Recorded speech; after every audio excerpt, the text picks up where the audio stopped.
Assalamualaikum warahmatullahi wabarakatuh. Baiklah, dalam video kali ini kami dari kelompok 2 akan membahas materi tentang menceritakan cerita sejarah.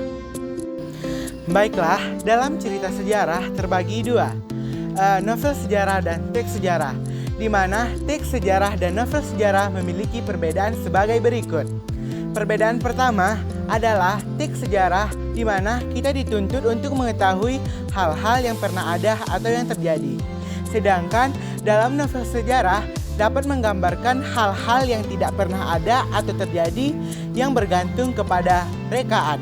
Perbedaan kedua, teks sejarah di mana kesejarawan terikat pada keseharusan, yaitu bagaimana yang sebenarnya terjadi pada masa lampau, yang artinya tidak dapat ditambah-tambah atau direka. Sedangkan pada novel sejarah, novelis sepenuhnya bebas untuk menciptakan dengan menggunakan imajinasinya mengenai apa, kapan, siapa, dan di mananya. Sedangkan perbedaan yang ketiga adalah pada teks sejarah, di mana pelaku-pelaku, hubungan antara mereka, kondisi dan situasi hidup, dan masyarakat. Kesemuanya adalah tergantung pada kenyataan yang terjadi. Sedangkan pada novel sejarah, pelaku-pelaku, hubungan antara mereka, kondisi dan situasi hidup, dan masyarakat adalah hasil dari imajinasi. Baiklah, dalam materi kali ini kami akan membahas tentang novel sejarah. Novel sejarah adalah novel yang di dalamnya menjelaskan dan menceritakan tentang kejadian di masa lalu yang menjadi asal mula dan latar belakang terjadinya sesuatu yang memiliki nilai kesejarahan, bisa bersifat efektif dan deskriptif. Novel sejarah dapat dideskripsikan sebagai novel ulang atau rekon. Berdasarkan jenisnya, novel ulang terbagi menjadi 3, yaitu 1. Novel rekon pribadi, 2. Rekon faktual, 3. Rekon imajinatif. 1. Rekon pribadi. Rekon pribadi adalah novel yang memuat kajian dan penulisannya secara pribadi. Yang kedua, rekon faktual. Rekon faktual adalah novel yang memuat kajian secara faktual, seperti eksperimen ilmiah, laporan polisi, dan lain-lain. Yang ketiga, rekon imajinatif. Rekon imajinatif adalah novel yang memuat kajian secara faktual yang menghayalkan dan menceritakan secara rinci. Di dalam novel sejarah, terdapat struktur yang menyusun novel tersebut. Yang pertama adalah orientasi. Orientasi adalah pengenalan setting cerita, baik waktu, tempat, maupun latar peristiwa. Yang kedua adalah pengungkapan peristiwa. Pengungkapan peristiwa adalah penyajian cerita awal yang menyebabkan berbagai permasalahan, pertentangan, dan konflik. Yang ketiga adalah menuju konflik. Di sini terjadi beberapa peningkatan perhatian kegembiraan, kehebohan, dan hal lainnya yang menyebabkan bertambahnya kesukaran para tokoh. Yang keempat adalah puncak konflik.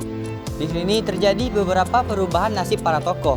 Misalnya, apakah dia di suatu hari nanti akan berhasil menyelesaikan masalahnya atau gagal. Yang kelima adalah penyelesaian. Pada bagian ini, terdapat penjelasan ataupun penilaian tentang sikap maupun nasib para tokohnya setelah mengalami peristiwa puncak. Dan yang terakhir adalah koda. Koda merupakan komentar dari keseluruhan isi cerita. Ini berfungsi sebagai penutup. Berdasarkan struktur yang telah dijelaskan tadi, kita dapat mengambil contoh pada cerita di samping ini, yang berjudul Gadis Kretek. Pada paragraf pertama, terdapat orientasi. Pada paragraf kedua, terdapat pengenalan peristiwa, menuju konflik, dan puncak konflik. Pada paragraf terakhir, terdapat penutup, namun tidak terdapat koda pada cerita ini. Selain struktur, dalam novel sejarah juga terdapat kaidah kebahasaan yang berlaku di dalamnya. Yang pertama, menggunakan kalimat yang bermakna lampau. Yang kedua, menggunakan kata yang menyatakan urutan waktu atau disebut juga sebagai konjungsi temporal dan konjungsi kronologis.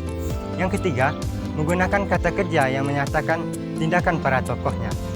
Yang keempat, menggunakan kata kerja atau kalimat yang menyatakan kalimat tak langsung. Yang kelima, menggunakan kata kerja yang menyatakan pikiran para tokohnya. Yang keenam, menggunakan banyak dialog. Yang ketujuh, menggunakan kata-kata sifat untuk menggambarkan tokoh, tempat, dan suasana. Karya sastra yang baik, termasuk novel sejarah, selalu mengandung nilai. Nilai tersebut dikemas secara implisit dalam tokoh, alur, latar, dan tema.